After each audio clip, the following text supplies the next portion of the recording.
ভঙ্গ করেছে এবং উনি দুর্নীতিগ্রস্ত এবং আপনারা একাধিকবার দেখেছেন যে উনি যে রাষ্ট্রের প্রতি যে ওনার যে কমিটমেন্ট সেটা উনি ভঙ্গ করেছেন। সেই জায়গা থেকে উনি রাষ্ট্রপতি থাকার যেই গ্রহণযোগ্যতা সেটি তিনি ইতিমধ্যেই হারিয়েছেন। আর উনি হচ্ছেন যে সিম্বল অফ ফেসিজম। দিন শেষে আমাদের এত জুলাইয়ের পর আমরা আজকে যে এই সংসদটি পেয়েছি, যেখানে আপনারা দেখেছেন একটা ডিফাইনিং মোমেন্ট। আমাদের এই ডিফাইনিং মোমেন্টে ফেসিবাদ বিরোধী প্রত্যেকটা রাজনৈতিক দলের অধিকাংশ রাজনৈতিক দল আজকে অংশগ্রহণ ছিল। সেই জায়গায় আমরা আজকে যে সিম্বল অফ ফেসিজম, একদম এপিটম অফ ফেসিজম, চুপ্পুর উপস্থিতি আমাদের কাছে এটা কোনোভাবেই প্রাসঙ্গিক মনে হয়নি।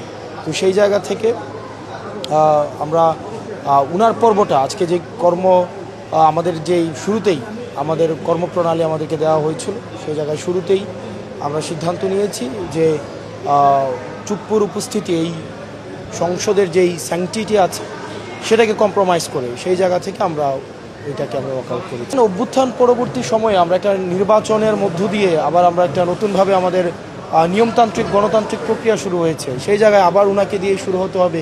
আপনারা যদি ওই রেফারেন্সটা আনেন যে গত বছর 2024 8ই আগস্ট সরকার গঠন প্রক্রিয়ায় উনি উপস্থিত ছিলেন, ওটা বিশেষ একটা পরিস্থিতি ছিল এবং সেই সময় আপনারা জানেন যে আমাদের সার্বভৌমত্ব, আমাদের নতুন সরকার গঠন করা, আমাদের law and order situation restore করা, আমাদের এই যে সার্কামস্টেন্সিয়াল বিষয়গুলো কিন্তু আপনাকে আমলে নিতে হবে।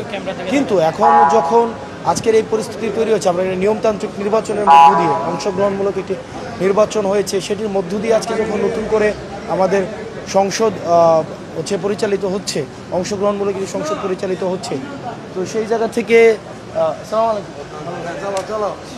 তো সেই জায়গা থেকে এই যে আমাদের দেখেন আমাদের বিভিন্ন সংসদে যতগুলো দল রয়েছে, বিএনপি, জামাত বা আমরা, নীতিগত জায়গা থেকে আমাদের ডিসএগ্রিমেন্ট অনেক কিছুতে আছে এবং সেগুলো আলোচনার মধ্যে দিয়ে সমাধান হবে। কিন্তু একটা ডিফাইনিং জায়গা তো আমাদের আসতে হবে যে ফেসিবাদের প্রশ্নে, আওয়ামী লীগের প্রশ্নে এবং এই আওয়ামী লীগের যেই ভাবে ক্ষমতাকে কুক্ষিগত করেছে সেই প্রশ্নগুলোতে সেটির বিরোধিতার জায়গায় তো অবশ্যই আমাদেরকে আসতে হবে। বিএনপির আমার কাছে মনে হয় এই বিষয়টাকে ওনারা চুপ্পুর রিপ্লেসমেন্ট দিয়ে ডিল করতে পারতেন। সেই জায়গায় আমার কাছে মনে হচ্ছে তারা যত দ্রুত এই বিষয়টাকে সলভ করবেন তত দ্রুত একদম যে ফেসিবাদ মুক্ত একদম একটা আমাদের নতুন গণতান্ত্রিক প্রক্রিয়ার দিকে হাঁটা শুরু হবে। ধন্যবাদ আপনাদেরকে। আমরা এটার দাবি জানিয়েছি, আমরা ইমপিচমেন্টের দাবি জানিয়েছি এবং ইমপিচমেন্টের দাবি সুযোগ দিয়েছি। এখন আমরা আলোচনা করে আমরা আজকে ওয়ার্কআউটের পরে তো আমরা একসাথে বসে নিই, আমরা একসাথে বসে তারপরে আমরা সবাই একসাথে মিলে এটা সিদ্ধান্ত